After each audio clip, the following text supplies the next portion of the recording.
안녕하세요. 저는 40대 직장을 다니고 있는 여성입니다. 속담 중에 남의 눈에 눈물 내면 제 눈에는 피눈물이 난다. 라는 속담이 있죠. 말 그대로 남을 괴롭히거나 무시하면 결국 자신에게 더 큰 벌이 돌아온다는 뜻입니다. 살다 보니 딱 이 속담에 맞는 사람들을 만날 때가 있는데요. 정말 밉고 싫어도 언제가 되었든 벌을 받는 건 사실인 것 같아요. 남을 무시한 대가가 얼마나 무서운 결과를 만드는지 그 얘기를 오늘 한번 해볼까 합니다. 저희 집은 엄마, 아빠, 저, 그리고 여동생, 이렇게 네 식구랍니다. 엄만 정말 현모양처라고 할 정도로 정말 자식들을 위해 희생하고 뭐든 다 해주는 그런 분이셨어요. 어렸을 적엔 엄마가 너무 저희들한테 관심도 많아서 그게 다 간섭이라고 생각을 했거든요. 근데 지금 생각해보면 엄만 정말 자상하고 좋으신 분이었던 것 같습니다. 그렇지만 그런 엄마와는 다르게 아빤 제가 기억하는 그 순간 모두 거의 추억이 없다 할 정도로 너무 바쁘게 사셨어요. 아빤 사업을 하셨는데 항상 사업한다는 핑계로 저와 동생들을 제대로 신경 써주지 않는 분이셨습니다. 그런 걸 유독 더 많이 느낄 때가 학교 행사가 있을 때잖아요. 다른 친구들은 부모님이 다 같이 운동회도 오고 졸업식도 오고 입학식도 오시는데 저희는 항상 엄마만 오셨지 아빤 단 한 번도 오지 않으셨어요. 한 번은 운동회였는데 그때 당신 가족과 하는 게 많았거든요. 그러다 보니 다른 친구들은 아빠랑 이어달리기도 하고 재밌게 노는데 저희는 엄마 혼자서 오시다 보니 엄마 혼자 저와 동생 둘 다 참가할 수 없을 때가 많았어요. 그날 집에 와서 얼마나 펑펑 울었는지 모릅니다. 엄마, 다른 아빠들은 다 같이 손잡고 달리기도 하고 그러는데 왜 나만 없는 거야? 엄마하고 달리기 하니까 맨날 꼴등하잖아, 꼴등. 나 진짜 창피해 죽겠어. 나 다음부터 운동회 안 갈래. 운동회를 안 가면 어떻게 하니? 그래도 가야지. 아빠 없어도 할 수 있잖아. 다음에 아빠 안 바쁠 땐 꼭 가라고 할게. 엄마 맨날 그 소리야. 아빠가 대체 언제 안 바쁜데? 아빤 항상 바쁘거든? 우리 운동회 하는 거 알지도 못할걸? 다른 친구들이 왜 아빠 한 번도 안 오냐고 하잖아. 됐어. 다음부터 운동회 안 가. 운동회뿐만이 아니라 초등학교, 중학교, 고등학교 졸업식까지도 마찬가지로 아빤 오시지 않았습니다. 아빤 무역회사를 운영하셨는데 거의 1년의 절반가량은 해외에 있을 때가 많으셨고 그래서 항상 바쁘셨어요. 그러다 보니 자라면서 아빠에 대한 사랑을 사실 거의 못 받았다고 할 정도였는데요. 한 번은 제가 정말 너무하다 싶어 고등학교 때 물어본 적도 있었습니다. 아빠, 우리 내놓은 자식들이에요? 돈이 중요해요? 아니면 가족들이 중요해요? 한 번이라도 우리한테 따뜻한 한마디, 그리고 한 번이라도 우리한테 수고했다. 한 번이라도 따뜻하게 요즘 뭐 고민거리 있냐? 그렇게 물어보신 적 있으세요? 네?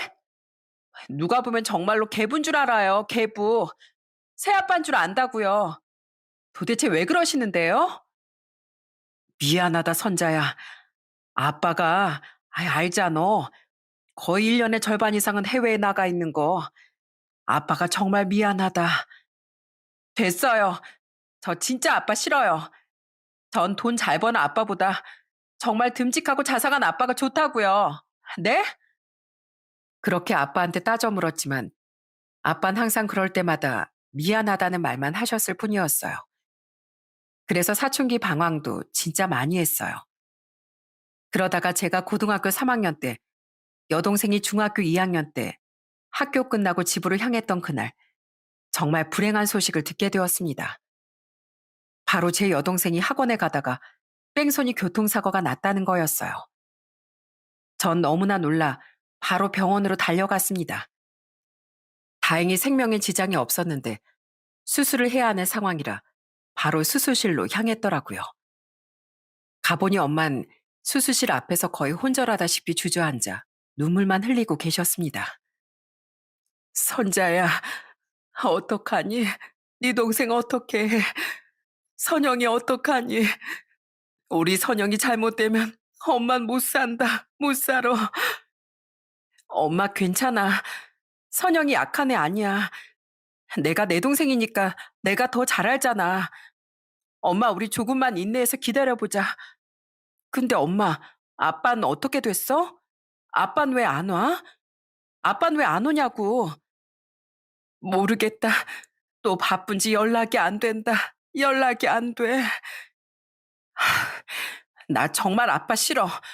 그깟 돈이 뭐가 중요하다고 이렇게 자기 딸이 사고가 났다는데 도대체 뭐가 그렇게 중요한 거야?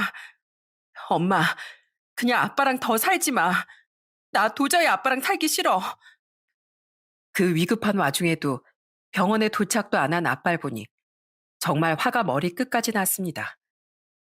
도대체 돈이라는 게 뭐길래 딸이 이렇게 사고가 나서 수술까지 하는 판국에 달려오지도 않는다니 아빠가 너무 실망스럽더라고요.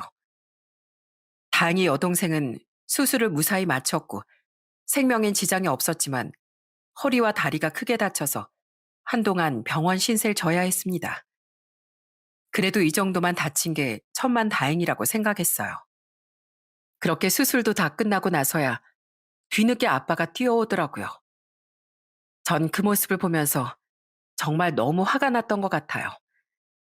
아빠 내내 뛰어오셨는지 거친 숨을 몰아쉬면서 들어오셨어요. 야, 선영이 괜찮냐? 괜찮어? 수술은 잘 된 거야? 아빠, 지금 몇 시예요? 지금 왜 이제서 오는 건데요? 미안하다. 아빠가 지금 지방에 일이 있어서. 나 근데 제때 연락을 못 받았어. 내가 미안하다. 정말 미안해. 정말 진짜 도대체 왜 이러시는 거예요? 이렇게 가족들 생각 안 하시면 그냥 엄마랑 헤어지세요. 저희 엄마랑 살 거예요. 아빠 신경 쓰지 않고 그냥 우리끼리 살겠다고요. 제가 이렇게까지 말하는데도 아빠는 아무런 말도 안 하시고 고개만 푹 숙이시며 한숨만 쉬셨습니다.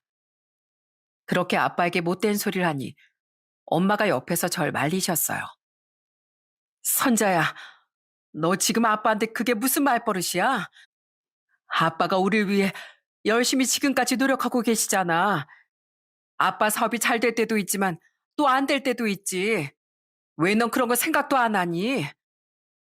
엄마까지 진짜 왜 그래? 잘못된 건 잘못된 거라고 하면서 말할 수도 있는 거잖아. 그렇게 엄마와도 말다툼을 했습니다.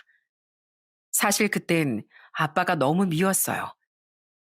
그런데 지금 생각해보면 그때 전 너무 어렸던 것 같습니다.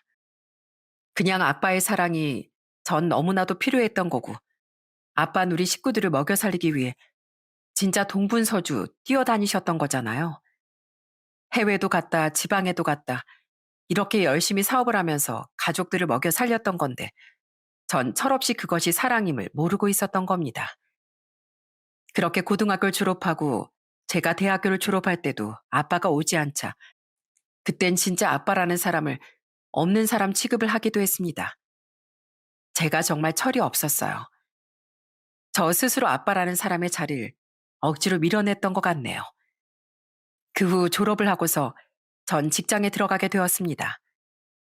그런데 막상 사회생활을 하다 보니 너무 힘들고 적응도 어렵더라고요. 제가 들어갔던 회사가 여자들이 훨씬 더 많은 디자인 회사였는데 첫 회사부터 정말 말도 안 되는 일들을 많이 겪었어요. 그건 바로 회사 내 갑질, 회사 파벌, 강압적인 태도와 말투로 지시하는 일까지 남들은 이렇게까지 겪지 않는다는데 저는 무슨 종합 선물 세트처럼 첫 회사에서부터 어려움이 진짜 많았어요. 아직도 기억에 남는 일이 바로 제가 첫 출근을 했던 날이에요. 사무실에 들어가자마자 과장님께서 절 부르셨습니다. 선자 씨, 축하해요. 우리 회사에 온 거 정말 정말 축하해요. 네, 감사합니다. 앞으로 정말 열심히 일하겠습니다. 그래요. 그건 그렇고 가서 커피 좀 타와봐요. 커피 탈 줄 알죠? 얼른 가서 타와요. 아이, 뭐해요. 원래 이런 건 막내가 하는 거니까 이제 선자 씨가 해야지. 네? 아, 알겠습니다. 첫 출근 날부터 과장은 저에게 커피 심부름을 시켰습니다. 마치 당연하다는 듯이 시키는 게 일상이었어요. 거기다가 제가 커피를 타서 가져가도 고맙다는 말 한마디는커녕 눈도 안 마주치고 손가락으로 툭툭 책상을 치면서 여기다 놓으라고 하니 이게 뭔가 싶기도 하더라고요. 그 일이 시작이었죠. 과장이라는 사람은 정말 저한테 너무나 못되게 굴었어요. 같은 여자임에도 불구하고 어찌나 괴롭히던지 지금도 그 사람 얼굴을 생각하면 이가 갈릴 정도랍니다. 입사한 지 일주일도 안 된 저에게 서류를 작성하라고 하더니만 나름 열심히 작성해서 가지고 갔더니 제대로 보지도 않고 탁 닫아버리더군요. 선자 씨, 일을 이따위로밖에 못해? 지금 이걸 나보고 결제하라고 이걸 가지고 온 거야? 어떻게 일 이따위밖에 못해? 사람 진짜 잘못 뽑았네. 우리 대표님은 눈도 없으신가? 왜 저런 애들을 자꾸 뽑는 거야? 아니, 과장님, 아무리 그래도 좀 말이 심하신 거 아닌가요? 저도 이렇게 열심히 한다고 했는데 아직 이제 입사한 지 얼마 안 되다 보니까 제가 그런 것 같은데 제가 더 노력하겠습니다. 어디 지금 감히 말대꾸야? 벌써부터. 지금 어디서 과장한테 따박따박 말대꾸를 해? 일 하나 제대로 알려준 적도 없으면서 서류까지 작성하라고 하는 것도 모자라 대놓고 모욕까지 주니 너무 억울하고 화가 났습니다. 그런데 과장도 과장이었지만 옆에 있는 직원들은 더했어요. 와, 신입이 과장한테 대드네. 신입이 과장한테 대들어. 앞으로 회사 생활하기 좀 빡세겠는데? 여기 있잖아. 여자들이 지금 많은 회사인 거 알지? 아주 적응하려면 좀 쉽지가 않겠어. 무조건 상사들한텐 네 아니면 아니오로 대답해. 알았어? 어디서 지금 이제 신입 주제에 과장님한테 대들고 있어.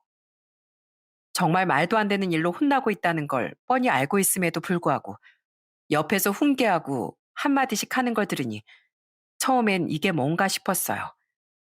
다른 회사도 다 이런 건가 하는 생각도 들더라고요.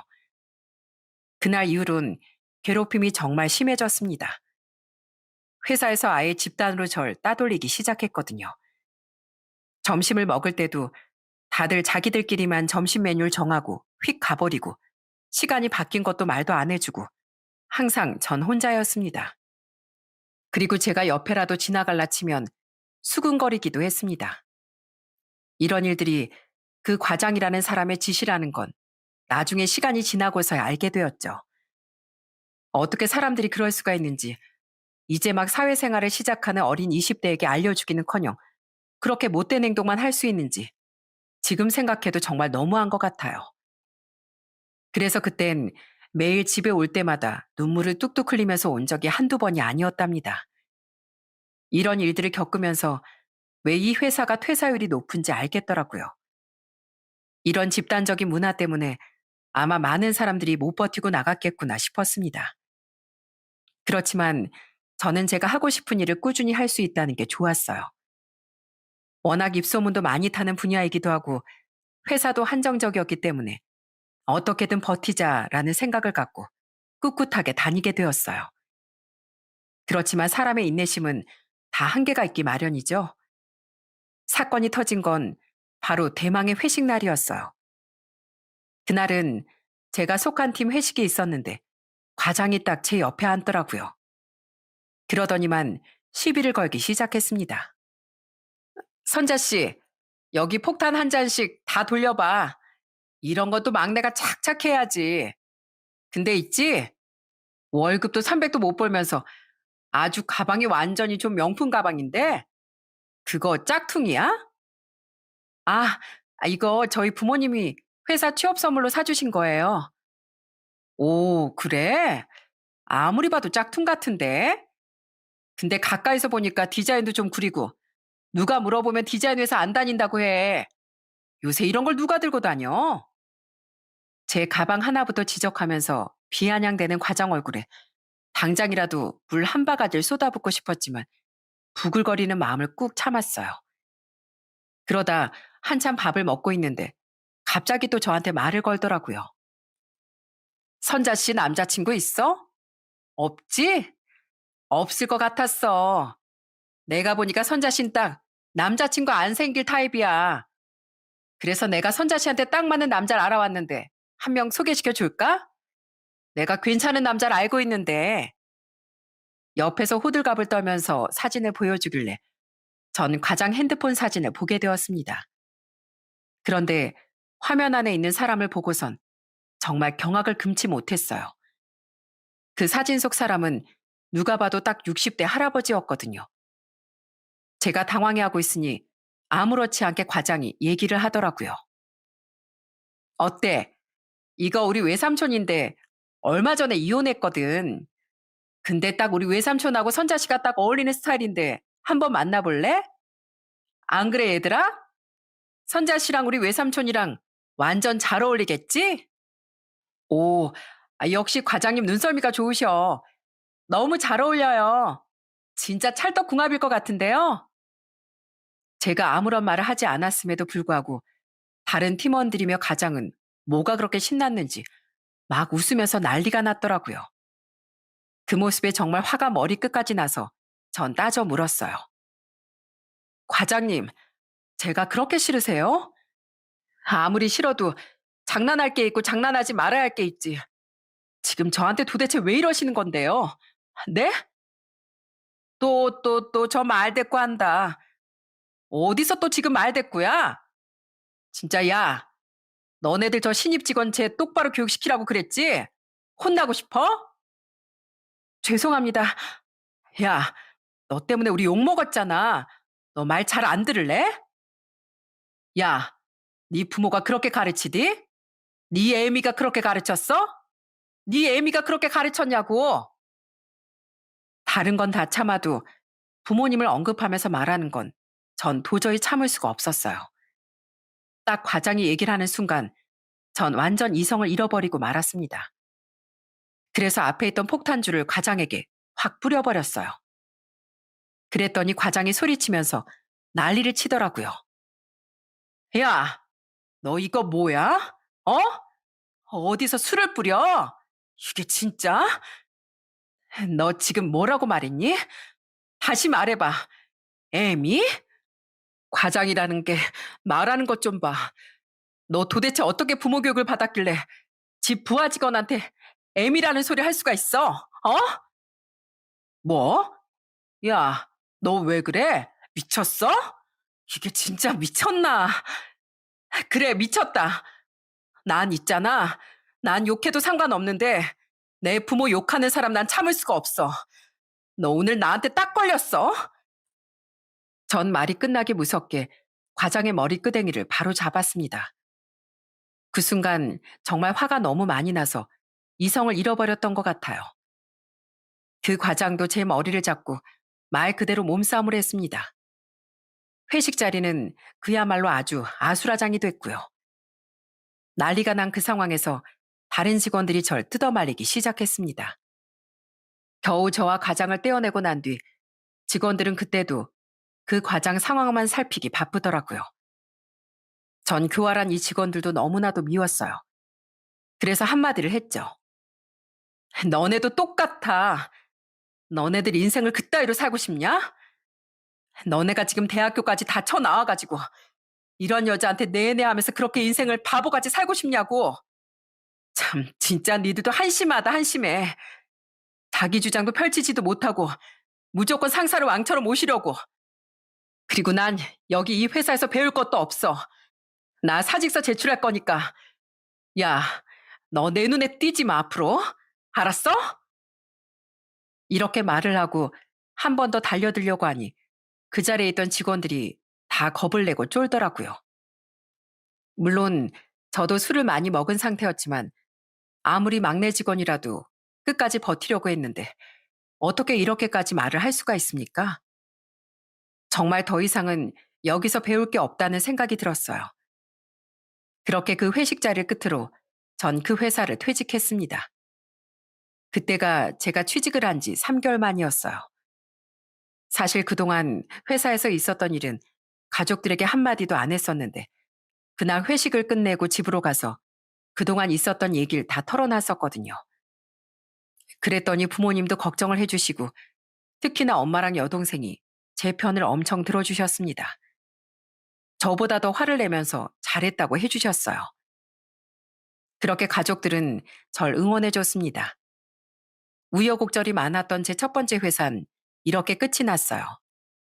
지금 생각해도 눈물이 절로 나고 열불이 뻗칠 정도로 화가 난 일들이 많지만 전 그 악행이 그 사람들에게 다시 되돌아갈 거라고 생각하고 있답니다. 첫 번째 회사를 그만두고 난 후에 한동안 백수로 지내다가 두 번째 회사에 다시 취업을 하게 되었는데요. 사실 두 번째 회사는 큰 규모는 아니고 작은 업체였어요. 그래도 처음에 대였던 게 있다 보니 두 번째 회사에 출근할 때 진짜 긴장을 많이 하게 되더라고요. 회사 문을 열 때부터 손발에 땀이 줄줄 나고 긴장을 엄청 했던 기억이 있답니다. 그렇게 긴장을 하고서 첫 출근을 했는데 그곳은 제가 생각했던 것과는 전혀 다른 분위기였어요. 정말 가족 같은 분위기의 회사였죠. 처음 출근해서 점심을 먹을 때 첫 번째 회사처럼 점심 메뉴를 저에게 물어보더라고요. 첫 번째 회사는 제가 뭘 먹자고 해도 센스가 없다느니 막말을 퍼부었던 터라 그걸 물어보는 걸 보고서 역시나 여기도 똑같구나 싶었습니다. 그런데 그런 분위기가 아니었어요. 선자 씨, 우리 뭐 먹으러 갈까? 선자 씨는 뭐 좋아해? 아, 전 선배님이 드시고 싶은 거 먹겠습니다. 저 아무거나 잘 먹습니다. 에이, 그래도 우리 회사 첫 출근인데 선자 씨 먹고 싶은 거 먹어야지. 여기 맛있는 거 뭐 있는지 내가 말해줄게. 거기서 한번 골라볼래? 선자 씨 면 같은 거 좋아하나? 우린 다 먹고 싶은 거 자유롭게 먹어. 그러니까 고민 안 하고 먹고 싶은 거 먹어도 돼. 두 번째 회사는 말 그대로 사원들을 배려하고 신경 써주는 정말 좋은 곳이었어요. 첫 회사에 대한 악몽이 컸어서 그런지 회사가 다 그런가 보다 생각했었는데 이것도 다 편견이었구나 느끼게 되었어요. 그래서 두 번째 회사인 진짜 적응이 빨랐습니다. 첫 한 달은 선임이 옆에 아예 붙어서 하나부터 열까지 다 세심하게 알려주시고 궁금한 건 다 얘기를 해주시니 너무 좋았어요. 급여는 첫 번째 회사보단 좀 작았지만 정말 이런 게 팀이고 회사구나 알게 된 곳이었죠. 그렇게 8년 동안 그 회사에 다니며 전 과장까지 올라갈 수 있었어요. 그러다 제가 37살 때 저희 집에 청천벽력 같은 소식이 들려왔습니다. 바로 아빠가 갑자기 쓰러졌다는 소식이었어요. 이 사건 전까진 아빠 1년에 한두 마디 할 정도로 서로 서먹서먹한 그런 사이였어요. 아빠도 저에게 굳이 말을 많이 하진 않으셨거든요. 그날 엄마가 급하게 저에게 전화를 해오셨습니다. 선자야, 큰일 났다. 이걸 어떻게 하니? 엄마, 왜? 무슨 일인데? 아니, 그게 아니라 네 아빠가 쓰러졌단다 글쎄. 너 빨리 병원으로 와라. 빨리. 엄마 알았어. 나 바로 갈게. 전 그 길로 바로 병원으로 향했습니다. 가는 내내 놀란 마음을 진정할 수가 없었어요. 사실 아빤 술도 거의 안 드시고 나름 건강을 챙기셨던 분이셨는데 갑자기 쓰러졌다는 게 말도 안 된다는 생각을 했었어요. 병원에 도착을 해서 물어보니 아빤 중풍으로 쓰러지신 거였어요. 뇌졸중이라고 말하는 중풍은 혈관이 터지거나 막히면서 생기는 병인데 아빤 혈관이 막히면서 문제가 생긴 거였죠.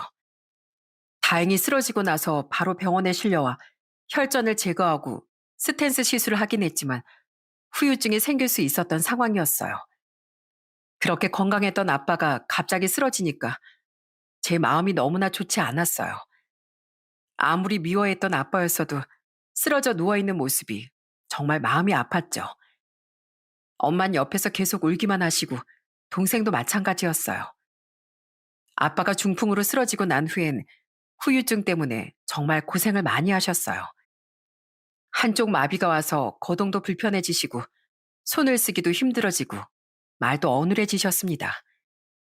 결국 아빤 쓰러지신 후 더 이상 사업을 운영할 수가 없어 사업은 접으시게 되었어요. 처음엔 아빤 자신의 모습을 인정하지 못하셨습니다. 늘 기운이 없으셨고 한숨만 쉬셨어요. 그래도 엄마가 옆에서 병간호라고 저희도 자식으로서 아빠를 많이 돌봐드렸어요. 아빠가 필요한 게 있으면 먼저 챙겨서 가져다 드리기도 하고 아빠 옆에서 부축도 해드리고 화장실에도 모셔다 드리며 정성으로 간호를 했습니다. 가족들 모두가 아빠의 회복을 위해 진심을 다했어요. 그러던 어느 날, 그날은 제가 휴일이라 아빠 옆에서 챙겨드리고 있었는데 가만히 앉아있던 아빠가 눈물을 흘리시더니 저에게 이런 말을 하셨습니다. 선자야, 아빠가 미안하다. 뭐? 아빠 뭐라고? 아빠가 미안해. 전 아빠의 한마디에 그대로 주저앉아 오열할 수밖에 없었습니다. 그동안 정말 수십 년의 세월 동안 대면대면했던 제 마음을 한순간에 녹이는 말이었어요. 아빤 그동안 저에게 꼭 하고 싶었던 말이 바로 미안하다는 말이었던 거였죠. 얼마 뒤 엄마가 방으로 들어오고 제가 우는 걸 보시고선 저에게 이런 말도 하셨습니다. 선자야, 아빤 항상 너네밖에 생각을 안 했어. 너네들 학교 졸업하고 뭐하고 입학식 때 운동회 때 그렇게 말하지만 항상 아빤 그날 모든 일에 너희들의 관심을 많이 가졌고 너네가 어떤 걸 원하는지 또 너네가 어떤 취미가 있는지 그리고 뭘 좋아하는지 그런 거 있잖아. 다 아빠가 하루 진짜 너네 없을 때 다 물어서 엄마한테 물어보고 앞에선 대놓고는 티를 안 냈지만 엄마한테 항상 상의하고 의견도 다 조율하고 의견도 나누고 했었어. 뭐? 아빠가 그랬다고? 어, 니네 아빠 알잖아. 성격이 내성적이라 그저 너네한테 표현을 안 했을 뿐이야. 그리고 아빠 아니었으면 너희가 이렇게 다 학교 졸업하고 대학 나오고 이렇게 직장 생활을 했겠니? 아빠 같은 사람도 없다. 이렇게 쓰러진 것도 계속 평생 우리 위해서 고생만 하다가 쓰러진 것 같아서 엄만 그냥 눈물만 난다. 눈물만 나. 원래 아빠의 모습이 다 이런 모습이란다. 자식들한테 티는 안 내지만 가정의 무게 그게 그렇게 무거울 수가 없는 거야. 그러니까 아빠 그만 미워하고 이제 네가 맏딸이니까 아빠한테 더 잘해드려. 지금까지 너희 아빠가 우릴 보살폈다면 이제부턴 우리가 네 아빠를 보살필 때야. 아빠 더 이상 외롭게 하지 말자. 니네 아빠 속상해서 나 몰래 얼마나 많이 울었는지 몰라. 넌 그거 모르지? 참 혼자 우실 때도 많았다. 근데 이젠 더 이상 아빠 눈에 눈물 나게 하지 말자고. 아빠, 제가 미안해요. 저한테 미안하다는 말 하지 마세요. 제가 오히려 미안해요. 제가 잘못했어요. 난 아빠가 이렇게 힘들어하는 줄도 모르고. 전 그날 정말 펑펑 울었습니다. 저도 회사를 다니면서 느껴보니까 다른 것보다 사람을 상대하는 게 정말 힘들고 어렵다는 걸 알게 됐거든요. 그 오랜 세월을 아빤 혼자서 식구들을 먹여 살리려고 아둥바둥 뛰어다녔던 걸 알게 되니 너무나 죄송하고 눈물이 나올 수밖에 없더라고요. 그렇게 아빠에 대한 미운 마음은 사르르 녹아 없어졌습니다. 아빠가 그동안 외롭게 혼자서 버텨왔던 시절들이 너무나 감사하고 고마웠어요. 그래서 앞으로 남은 생은 더 자식으로서 잘해야 되겠다는 생각이 들었습니다. 평생 바쁜 아빠라 저흰 다 같이 찍은 가족 사진이 하나 없었는데요. 그래서 하루는 다 같이 모여 가족 사진을 찍기도 했어요. 뭐야, 우리 아빠하고 진짜 드디어 가족 사진을 찍는 거야? 와, 신난다. 아빠, 아빠 얼른 좀 웃어요, 웃어. 와, 우리 아빠 진짜 표정 멋지다. 우리 중에서 아빠가 제일 잘 나올 것 같은데? 그렇게 행복하게 가족 사진을 찍고 거실에 크게 걸어 놓으니 볼 때마다 정말 그때 행복한 기억이 떠오르고 너무 좋았습니다. 그리고 더 이상 아빠가 바쁘게 사업 일을 안 하시니 가족들과 함께 보내는 시간도 많아져서 너무나 좋았어요. 특히나 엄마가 너무 기뻐하시고 좋아하셨죠. 엄마 아빠 두 분은 전보다 더 알콩달콩하게 잘 지내셨습니다. 엄마도 참 존경스러운 분인 게 아빠가 건강할 때나 건강하지 않을 때나 항상 옆에서 이렇게 든든하게 자리를 지켜주신 분이 엄마시거든요. 그런 모습들을 보면서 참 부부라는 게 이런 거구나 싶은 생각도 들었습니다. 아빤 사업을 정리하시고 건물 하나를 노후 대비로 매입을 하게 되었어요. 5층 상가 건물을 관리하시며 그렇게 생활비를 버시게 되었습니다. 아빠도 엄마가 옆에서 재활에 신경 쓰고 잘해주니 전보다 많이 호전이 되셨어요. 그러다 제가 38살이 되었을 때 남자 한 명을 소개를 받게 되었습니다. 그 사람은 저보다 좋은 회사에 다니는 사람이었는데 언변이 정말 좋더라고요. 말도 신뢰되는 말투로 표현도 잘하고 웃는 모습이 너무나 멋진 사람이었죠. 그렇게 그 사람과 전 연애를 하게 되었습니다. 1년 정도 연애를 하다 보니 저나 남자친구나 나이가 있어서 40살이 되기 전에 결혼을 하자고 얘기가 나오게 되었어요. 집에서도 제 결혼을 무지하게 기다리고 있었던 상황이라 정말 좋은 소식이라고 생각을 했죠. 처음 집에 소개를 해주겠다고 했을 때 너무나 좋아하시던 엄마 아빠 모습이 지금도 생생하게 기억이 납니다. 난 우리 딸이 결혼할 사람 데리고 온다고 하길래 기대도 안 했는데 아유 어떻게 이렇게 훤칠한 사람을 만났대. 정말 고마워요. 아, 아닙니다 어머님. 저야말로 감사드립니다. 이렇게 환영을 해주시다뇨. 그렇게 저희 집에 첫인사 왔을 때 정말 분위기가 좋았습니다. 부모님도 너무 반겨주시고 좋아해 주시니 저도 기분이 무척이나 좋았어요. 예비 시댁은 시부가 일찍 돌아가시고 예비 시모 혼자서 예비 신랑과 예비 시누이를 키우셨다고 했습니다. 사실 저보다 스펙이 좋은 사람이라서 시댁에선 좀 반대를 하실 거라 생각했는데 생각보다 제가 처음 인사 갔을 때도 반대 없이 분위기가 좋았어요. 선자라고 했지? 내 말 편하게 할게. 이제 가족들 사이니까 상견례는 편안시게 하면 될 것 같고 우리 아들도 이제 홍기가 꽉 찼으니 가고 싶다고 하면 보내야지. 그래, 뭐 연봉이나 이런 건 어느 정도 되나? 빚이 있고 뭐 그런 건 아니지? 부모님은 뭐 하시고? 네, 빚은 없습니다. 전 건강하고요. 엄만 전업주부셨고 아빤 사업하시다가 지금은 은퇴하셨습니다. 그렇구나. 어쨌건 한 가족이 되는 건데 뭐 이런저런 건 알고 가야지. 이런 건 뭐 그냥 물어보는 거니까 너무 신경 안 써도 돼. 난 우리 아들이 행복하게 잘 살기만 하면 다른 건 필요 없으니까. 예상외로 호의적인 예비 시모의 말에 마음이 많이 놓였던 것 같습니다. 양가 부모님도 허락을 해주셨으니 상견례는 빨리 결정이 될 수 있었어요. 양쪽 다 홍기 꽉 찬 자식들을 결혼시키는 거라 사실상 반대라기보단 환영하는 결혼이었습니다. 그렇게 행복하게 결혼을 준비할 수 있을 거라 생각을 했어요. 그러다 대망의 상견례 날이 되었습니다. 딱 도착을 하니 예비 시댁에서 먼저 15분 일찍 도착을 했다고 하더라고요. 저희는 부랴부랴 약속한 장소로 들어갔습니다. 들어가자마자 기다리고 있는 예비 시댁 식구들에게 인사를 했어요. 어머님, 죄송해요. 저희가 빨리 온다고 빨리 왔는데 일찍 오셨네요. 저희가 좀 더 빨리 출발할 걸 그랬나 봐요. 아니다, 괜찮어. 그래, 안녕하세요. 아유, 어서 오세요. 거기 서 계시지 마시고 얼른 들어오세요.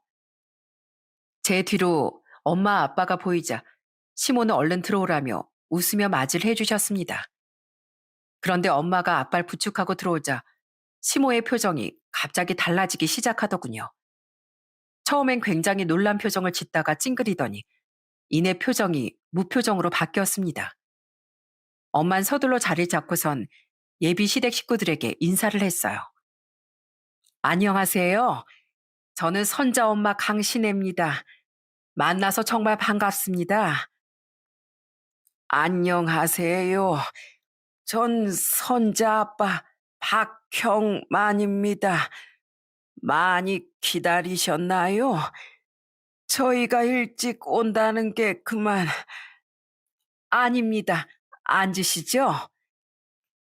부모님이 인사를 해도 예비 시모는 받아서 소개를 하지 않고 그대로 앉아버렸습니다. 처음엔 그냥 아빠 모습을 보고 좀 놀라셨구나 생각을 했었어요.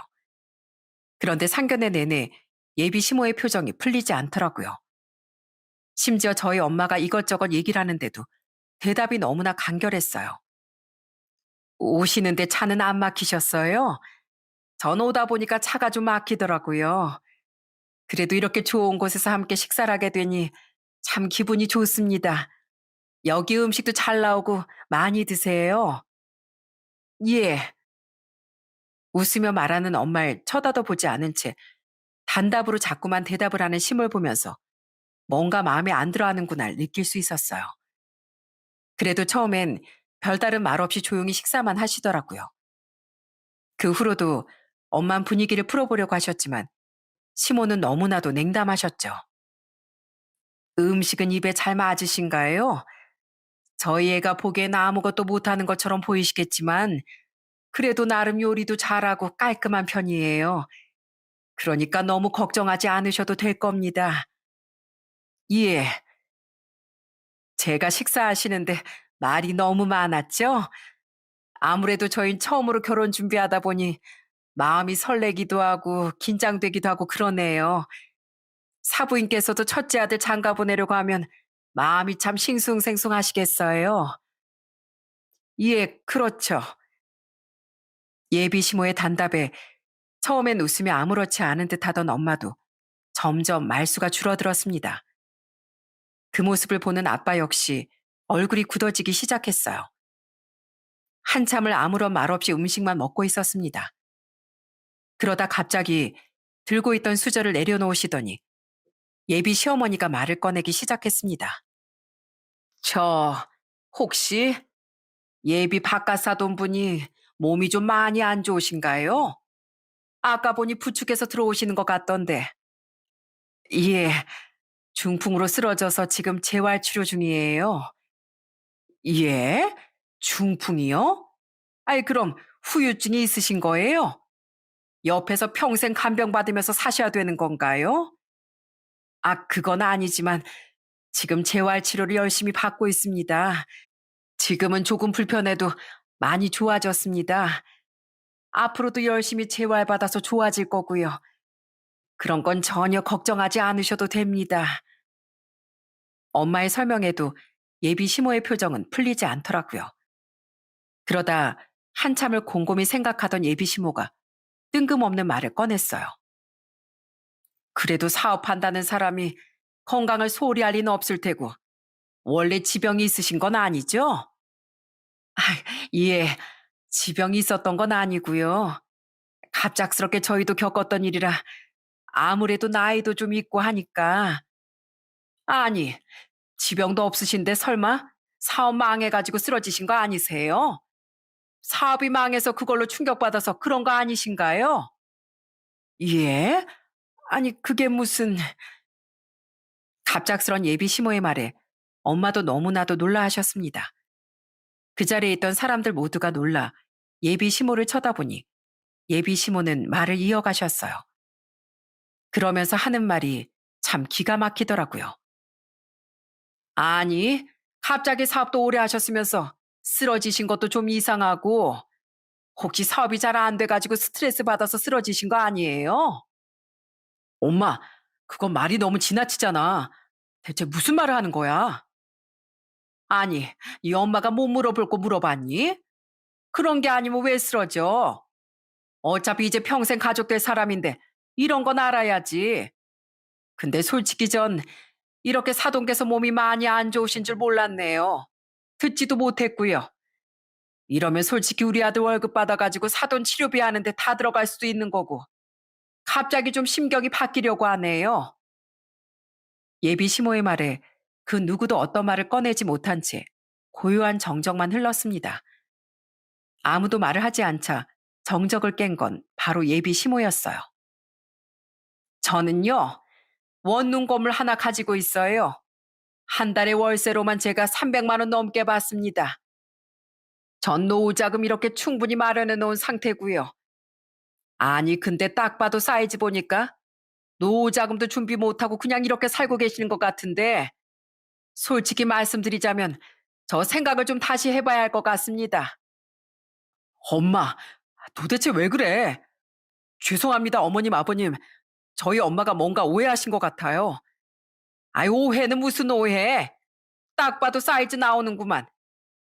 너 그렇게 열심히 공부해가지고 네 처가의 돈줄 될 생각하는 거니? 예, 너 지금이야 사랑해서 그런다지만 그러다가 너만 죽어나는 거야, 너만. 정신 차려, 이놈아. 전 그 모습을 보고서 너무 화가 났습니다. 심지어 남자친구도 예비 시모의 말이 맞다는 듯 더 이상 아무런 말도 안 하고 앉아 있더라고요. 어떻게 이제 앞으로 사돈될 사이인데 대놓고 이런 말을 할 수가 있는지, 거기다가 남자친구는 화를 내지도 않는지 도저히 참을 수가 없고 열이 받았어요. 그래서 바로 딱 일어서서 한마디를 하려는 순간 갑자기 아빠가 제 손을 딱 잡았습니다. 아빤 저에게 가만히 있으라는 제스처를 취하셨어요. 그러더니 아빠가 웃으며 이야기를 시작하셨습니다. 사부인, 사부인께서 한 달에 300씩이나 이렇게 노후 자금으로 나오니 참 좋으시겠어요. 그런데 좀 작네요. 그래도 노후 자금인데 한 달에 300만 원이라니 원룸 건물치곤 좀 작은가 봐요. 예? 뭐라고요? 아니, 우리 나이에 300 넘게 돈 받으면 잘 받는 거지. 이런 거 잘 모르시나 본데 저 정도면 잘 받는 겁니다. 노후 튼튼하게 잘 되어 있는 거라고요. 잘 모르셔서 그런가 보네. 아, 그렇습니까? 저도 지금 건물이 하나 있습니다. 상가 건물이요. 5층짜리인데 아마 사부인 보시는 것보다 공이 하나 더 붙을 것 같습니다. 그쪽에 10배는 될 것 같은데 위치도 지하철 옆에 있으니 위치가 좋아서 그런가 주변에서 상가 하나 비워달라고 아주 난리가 아닙니다. 근데 겨우 300 받으시면서 저희 딸 데려가시려고 하셨나요? 하, 저야말로 이런 집안이었으면 여기까지 안 왔을 텐데 보다시피 몸도 불편한데 굳이 여기까지 올 필요가 없었네요. 예? 뭐라고요? 진짜로 월세가 3천만 원이 넘는다고요? 3천만 원이 넘을 때도 있고 상가 비면 뭐 2천만 원 받을 때도 있고 2,050만 원 받을 때도 있고 3,500 받을 때도 있죠. 시세야 뭐 변동하는 거니까요. 아빠의 말을 들은 예비시몬 당황해하면서 얼굴이 붉어졌습니다. 그 모습을 보면서 아빤 허허 웃으며 말을 하셨어요. 뭐 전 돈을 떠나서 일단 사부인의 그런 말투, 상대방을 존중하지 못하고 무시하는 그런 태도, 그걸 보니까 저희 딸 시집 보내질 못하겠네요. 그쪽에서도 다시 생각해 보겠다고 하셨으니 서로 마음 맞았으니까 이쯤에서 끝내시죠. 예?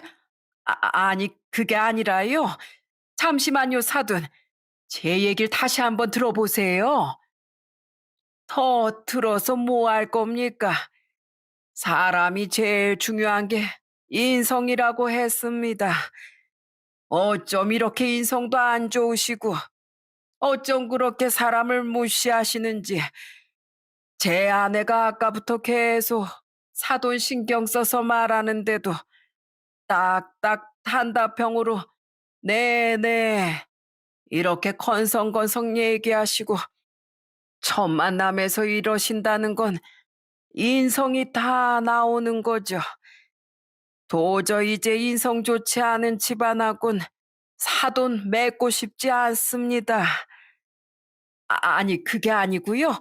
사돈, 제가 좀 오해를 했었나 봐요. 전 사업이 망해서 쓰러지셔가지고 우리 아들이 고생할까 봐 그런 건데, 아유, 정말 죄송합니다. 제가 이런 분인 줄 몰랐어요. 정말 죄송해요. 아닙니다. 이미 늦었습니다. 당신 같으면 이런 집안에 시집 보내고 싶으시겠어요? 자, 여기서 끝냅시다. 그때부터 예비심은 거의 애원하다시피 아빠를 붙잡았습니다. 그렇지만 아빤 냉정하게 뿌리쳤어요. 자리에서 일어나자마자 예비시모는 안절부절 어쩔 줄을 몰라 했고 남자친구는 아빠 옆에서 사과를 했습니다. 아버님, 그게 아니라요. 제발 제 말 좀 들어주세요. 네? 정말 죄송합니다. 제가 이렇게 대신 사과드리겠습니다. 정말 죄송합니다. 저 꼭 이 결혼 하고 싶습니다. 제발 절 봐서라도 한 번만 용서해 주십시오. 미안하네. 난 도저히 안 되겠어. 미안하게 됐네. 우리 딸 자네한테 못 보내. 아니, 안 보내. 자, 일어나자. 우리 그만 가자. 아빠 몸 한쪽이 불편해 걷기 힘든 상황에서도 혼자서 쩔뚝쩔뚝 걸으며 먼저 일어나셨어요. 저희 가족들은 모두 아빠의 뒤를 따랐습니다. 저희가 다 나가려고 하자 뒤에서 아주 곡소리가 나더라고요. 엄마, 진짜 왜 그래? 왜 내 인생을 이렇게 망치고 있냐고. 내가 제발 말 좀 가려서라고 했지? 아니, 대체 왜 그런 거야?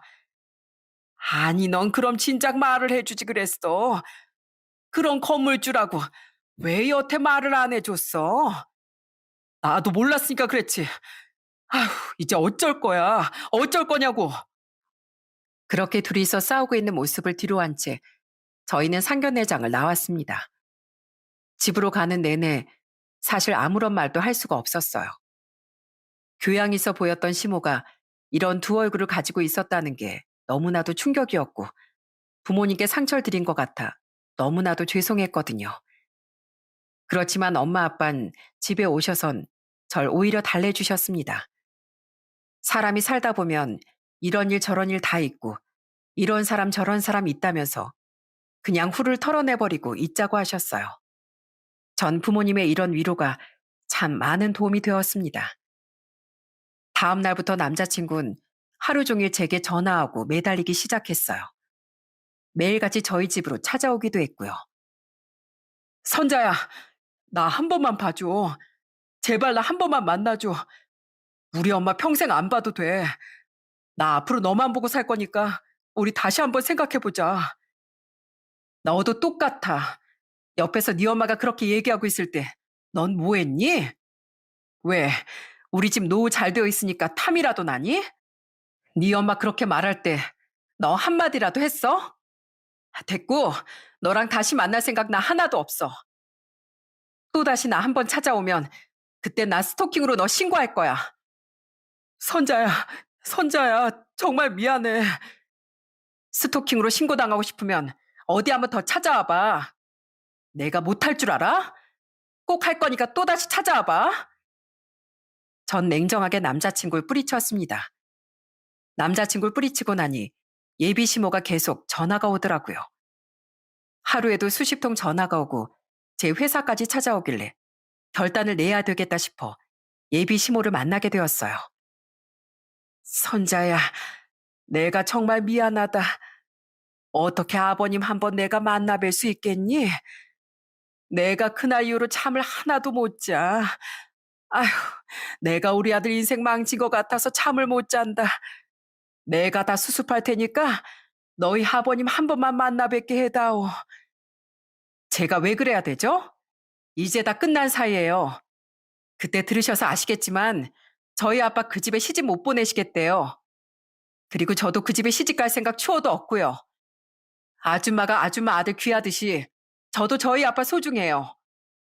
그런 소중한 아빠 무시한 집안에 어떻게 제가 시집을 갑니까? 선자야, 아이고, 미안하다. 내가 다 잘못했어. 제발 한 번만 좀 용서해다오. 용서요? 이미 뱉으면 어떻게 주워 담으시려고요? 어디 한번 해보세요. 주워 담아 보시라고요. 사람을 그렇게 겉모습으로 평가하면서 사는 사람이랑 제가 어떻게 가족이 됩니까?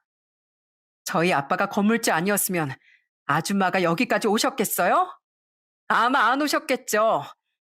아들 그렇게 귀중하시면 귀한 아들 품에다 끼고 사세요. 전 냉정하게 예비 시모였던 여자를 뿌리쳤습니다.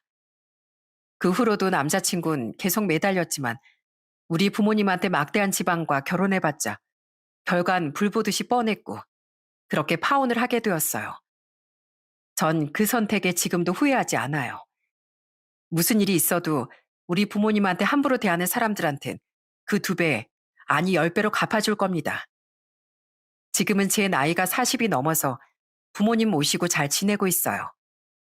이제 결혼에 대한 생각은 전혀 없답니다.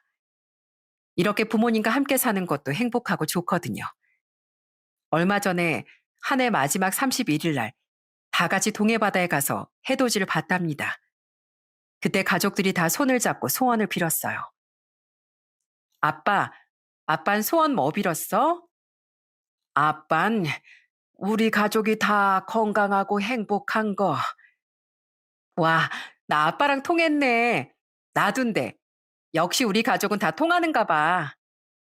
그렇게 깔깔 웃으면서 너무나 행복한 시간을 보내고 왔습니다. 지금은 아빠도 계속 꾸준히 재활을 받으며 후유증을 다 이겨내기 위해 노력하고 계세요. 엄마도 옆에서 많이 도와주고 계시고요. 여동생도 열심히 회사 다니며 가족들과 시간을 보내려고 노력하고 있답니다. 앞으로 더욱 가족들이 행복하게 잘 지내보려고요. 행운은 웃는 자에게 돌아온다고 하죠.